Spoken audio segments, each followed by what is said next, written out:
Colectivi presenta a los Leading Brothers. Muy verdad.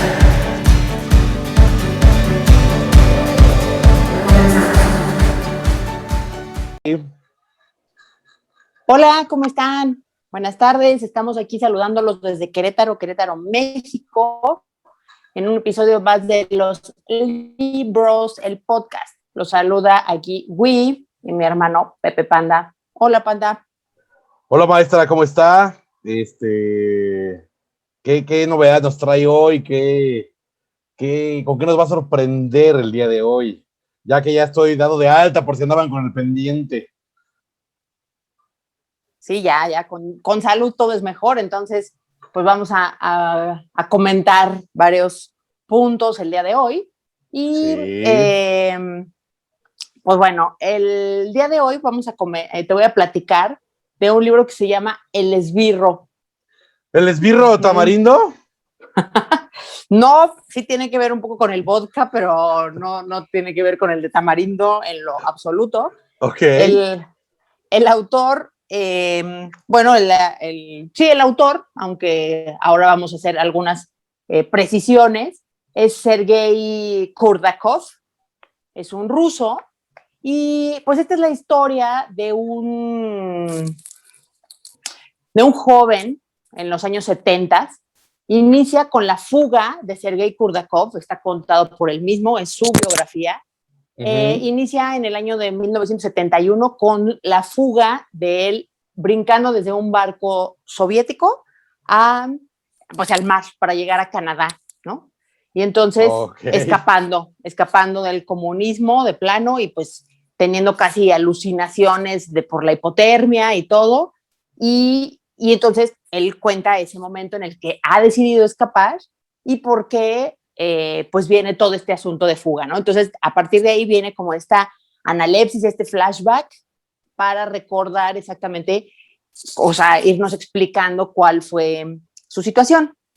Entonces, en este devenir nos cuenta cómo, pues esta es una historia de una fuga en el sentido geográfico, pero también es una fuga como de sus anteriores pensamientos, de sus anteriores creencias para llegar a un estadio espiritual mucho mejor, ¿no? Okay. Entonces, él, en la historia de Sergei Kurdakov, pero vemos... Ajá. ¿Qué andaba haciendo él en el barco? Pues es que él era oficial de la Marina rusa. Ok. Y era jefe de la Liga de las Juventudes Comunistas. O sea, él era realmente un activista soviético muy importante, pero pues llega un momento en que se da cuenta que no puede estar así, ¿no? Pero para eso hay que entender un poco el proceso que lo lleva a ese punto, porque él es un niño que desde muy pequeño queda huérfano y entonces pues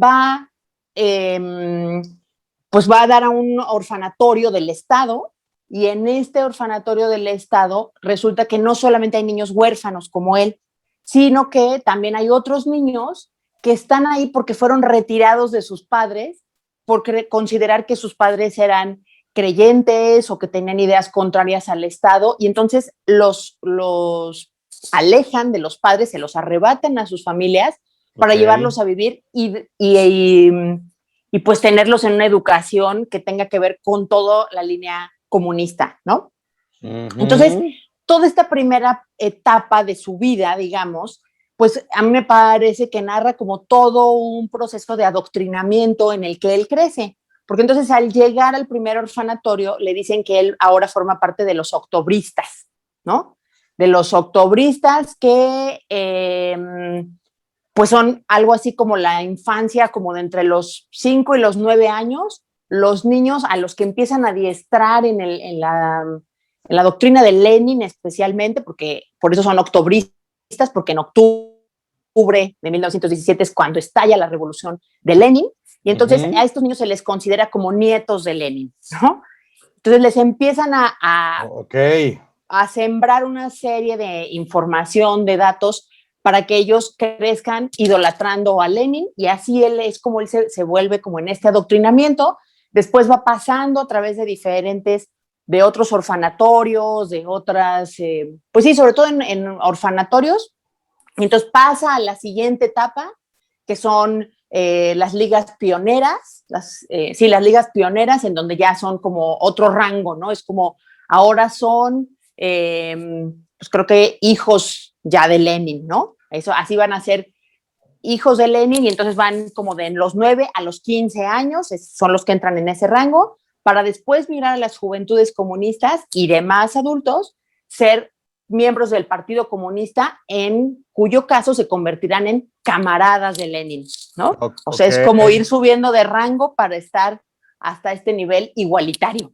O sea, ¿el papá de Ninel Conde habrá sido octobrista? ¿O a lo mejor sí. Los voy a poner en contexto, muchachos, porque no sé si sepan que Ninel Conde se llama así porque su papá era muy fan de Lenin, y Ninel es Lenin al revés. Ahí les dejo ese dato, que si se lo sabían, les acabo de tener una muy buena línea, una buena pick-up line. Terribles los datos de Pepe Panda, una disculpa a nombre de todos los hermanos del mundo, pero pues bueno, lo cierto es que de ahí viene el nombre de Ninel. Si había algún momento de la vida que lo tenía que sacar en este podcast, ese dato, era hoy. Sí, era hoy o nunca, lo cual hubiera sido también una gran opción, pero pues es lo que queda. Entonces, luego, ¿por qué te incomodas a la gente con tus intervenciones? Estoy seguro que mucha gente se va a quedar así de, órale, sí es cierto, esas Ninel es Lenin al revés. Bueno, la realidad es que, pues para el comunismo, el leninismo como tal, sí se convirtió en una religión, porque pues fue como una especie de tener algo en qué creer, ¿no? Y entonces incluso él mismo, o sea, este mismo chavito, cuando cuenta su historia, pues él mismo, el día que tiene la oportunidad de ir a Moscú y sentarse cerca de la tumba de Lenin, pues él le pide, ¿no? Así, padre Lenin, ayúdame a aclarar mi futuro, ¿no? Entonces, pues es muy, muy impresionante cómo viene toda esta etapa, como te decía, de ese adoctrinamiento, de afianzar esas creencias, esas convicciones, en donde él pues dominaba mucho la doctrina justamente de Lenin, ¿no? En donde él decía, pues es que los principios de Lenin tenían que ver con la fraternidad, con la igualdad, con la posibilidad de que todos viviéramos del mismo modo, y eso pues a él le alimentaba. La cosa es que cuando él va creciendo, él sigue ahora sí ya completamente interiorizada esta doctrina, y como es muy destacado y es un idealista, pues lo invitan a participar pues como en la KGB, o sea, él se alista en la Marina, y ahí le empiezan a ver que tiene estos dotes de liderazgo que había mostrado desde su aparición en los orfanatorios y en todos los lugares en donde él llegaba. Y entonces le dicen, a ver, ármate un grupito de gente de tu confianza para que hagan misiones especiales. Entonces, en estas misiones especiales, primero empiezan como a disolver pleitos de borrachos. Ahí es donde entra el vodka Smirnoff que decías, porque entonces pues el vodka corre por todas partes. Y entonces viene como toda estas redadas, primero a estos como borrachos, pues hay como gente que está contraviniendo el orden social, y poco a poco entonces le dicen, ok, ya que como que los plantan en este nivel de superioridad moral, de estar como por encima de esos maleantes que quieren acabar con el sistema comunista, ahora les dicen, lo siguiente es ir contra los creyentes, ¿no? Entonces aquí es donde viene como todo este conflicto, porque la primera vez que ellos llegan como a hacer una redada a esta reunión de creyentes, en donde estaban como prohibida la religión, pese a que Lenin nunca lo había proscrito, ¿no? O sea, fue como toda la deformación de la doctrina leninista que los subsecuentes dirigentes fueron destruyendo. Entonces, él llega y dice, pues es que había unas viejitas ahí rezando y todo, pues no hicimos nada porque no vimos que estuvieran haciendo ningún problema, ¿no? Ajá, no estaban ni borrachas. Exacto. Entonces el jefe enfurece y le dice, no, es que tú no sabes, estos son un peligro, les meten ideas a la gente, en fin. Total que él se vuelve, a la siguiente va súper ardido porque el jefe le picó el orgullo, ¿no? Y entonces va súper ardido y empiezan a disolver estas reuniones de las maneras más crueles, a golpear a ancianos, niños, mujeres, lo que fuera, con tal de disolver, a perseguir todo lo que hubiera, lo que tuviera que ver con literatura de creyentes, ¿no? Las Biblias, las escrituras, lo que encontraran lo destruían, y a quien se encontraban con esto, pues lo encarcelaban, pero primero lo golpeaban, lo torturaban, en fin, ¿no? Una persecución absolutamente injusta y terrible, pero en este proceso él va teniendo pues como esa epifanía, ¿no? Esa revelación de una verdad importante al darse cuenta de una chava que la encuentra una vez, la golpean y a los 3 días la vuelven a ver en la misma reunión, ¿no? Así Y entonces dice que era una chava muy guapa. Usted no entiende, ¿verdad? Exactamente.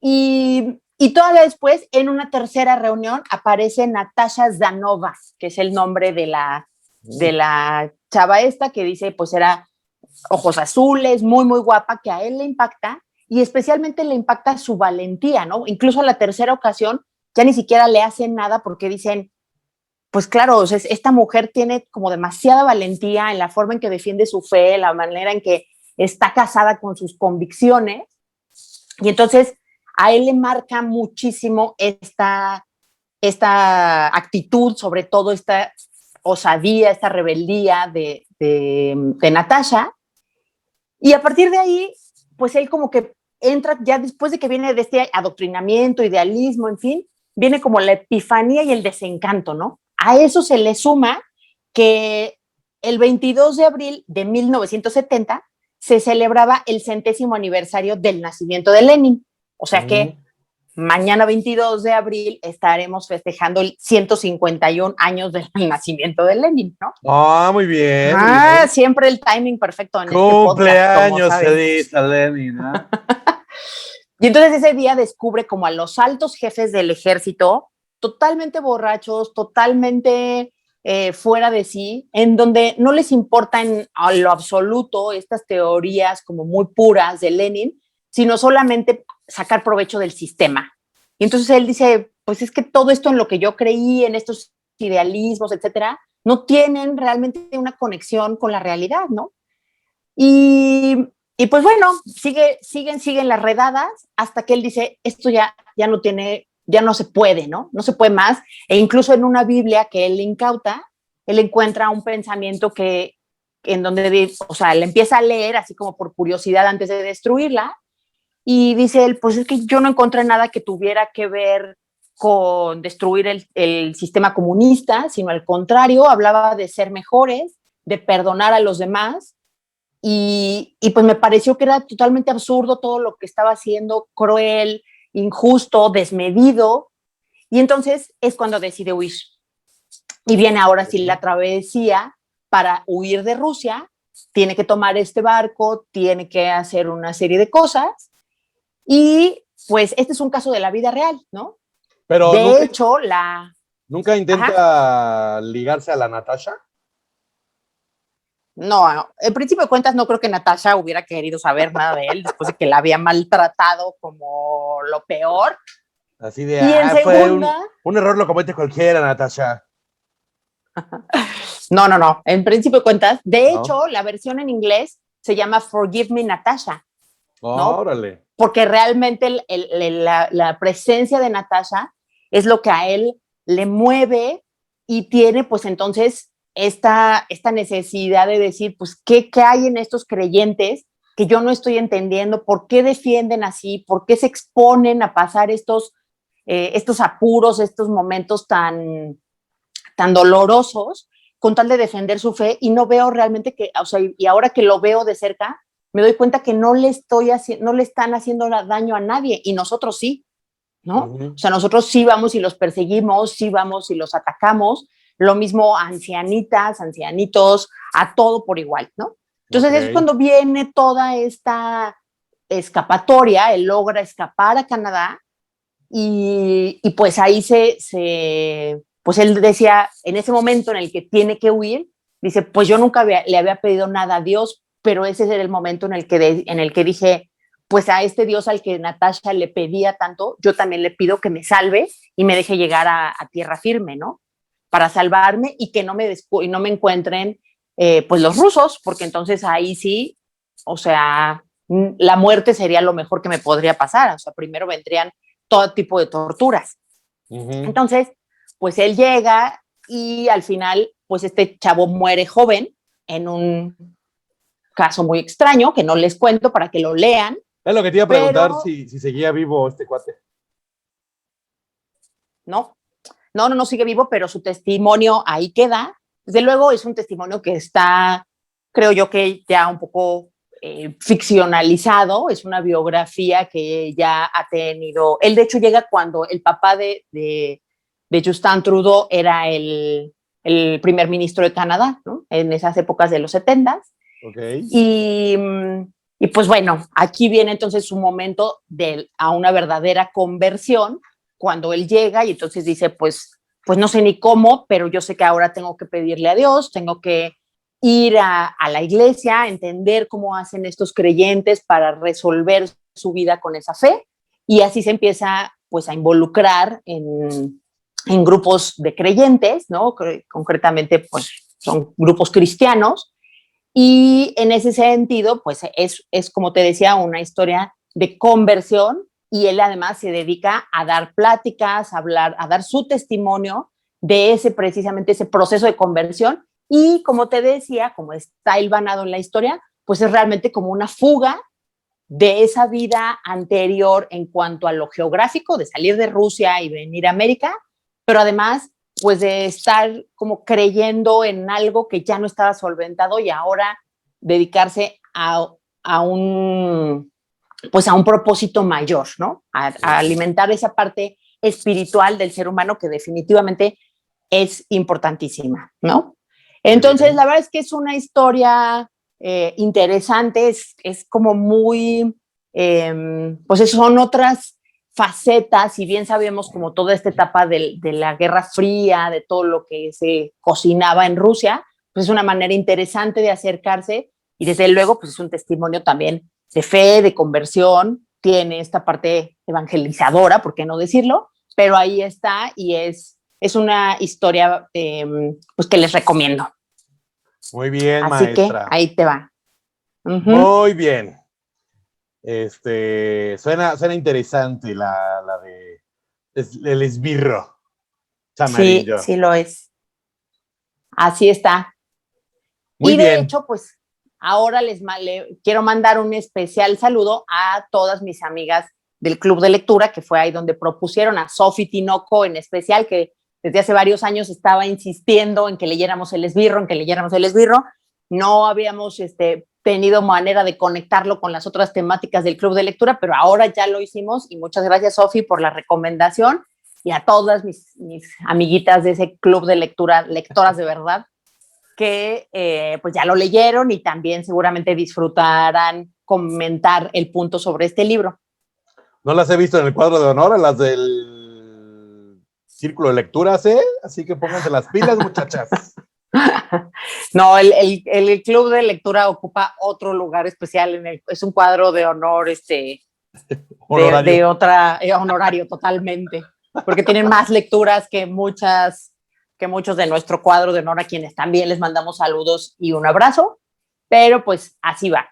Y en esta ocasión un saludo también muy especial a la hermana Liz Mendoza, que seguramente disfrutará mucho la lectura de este libro, si es que no lo ha leído. Ella es bookstagrammer, pero de temas pues más, ella es religiosa y ella escribe sobre temas de literatura especialmente pues católica, y me invitó amablemente a participar en un panel de bookstagrammers en la escuela, en el Colegio Isabel la Católica de San Nicolás de los Garza en Nuevo León, y esta noche estaré por ahí pues compartiendo ahí algunas experiencias de este proceso de promoción de lectura. Así que así andamos hoy. ¿Va a estar abierto al público esa conferencia o qué? Sí, pero es por Zoom. Entonces, si a alguien le interesa entrar, mándenme un DM en Instagram, en @libropensadora, y ahí con gusto les comparto porque podemos invitar a quien esté interesado. Es sobre todo promoción de lectura para niños, para adolescentes, primaria alta y secundaria. ¿Para octobrenses o cómo se llama? Para los octobristas, no. Octobristas, para niños octobristas. No. De hecho, no va dirigida a los chavos, va dirigida a los papás de los chavos. Ah, bien. Entonces a los que son, a los camaradas de Lenin. Exacto, algo así. Ay, si Órale. aprendiste hasta eso, ¿eh? Hombre, me apasiona el tema de los rusos. Sí, creo. Sobre todo de Brailovsky y así. Saludos a Russo, Brailovsky y a Sabo Gildi. No, está bien, maestra. Perfecto. Muy bien. Pues sin más por el momento, ahora sí, vayan por su libro y comiencen a leer para que nadie lea por ti. Yo nada más, antes de que se vayan, les recuerdo, no importa que nos escuchen en Amazon, en Spotify, en Castbox, en lo que quieran, pero suscríbanse a YouTube, ahí es donde necesitamos crecer, y denle like al video, y comenten, no importa que me echen carrilla o que sean O peor. mis haters. Ustedes ahí comenten, todo se agradece. ¿Sale? Ahora sí, maestra. Muy bien. Pues nada, vayan por su libro y pónganse a leer. Que nadie lea por ti. Bye, bye. Chaito.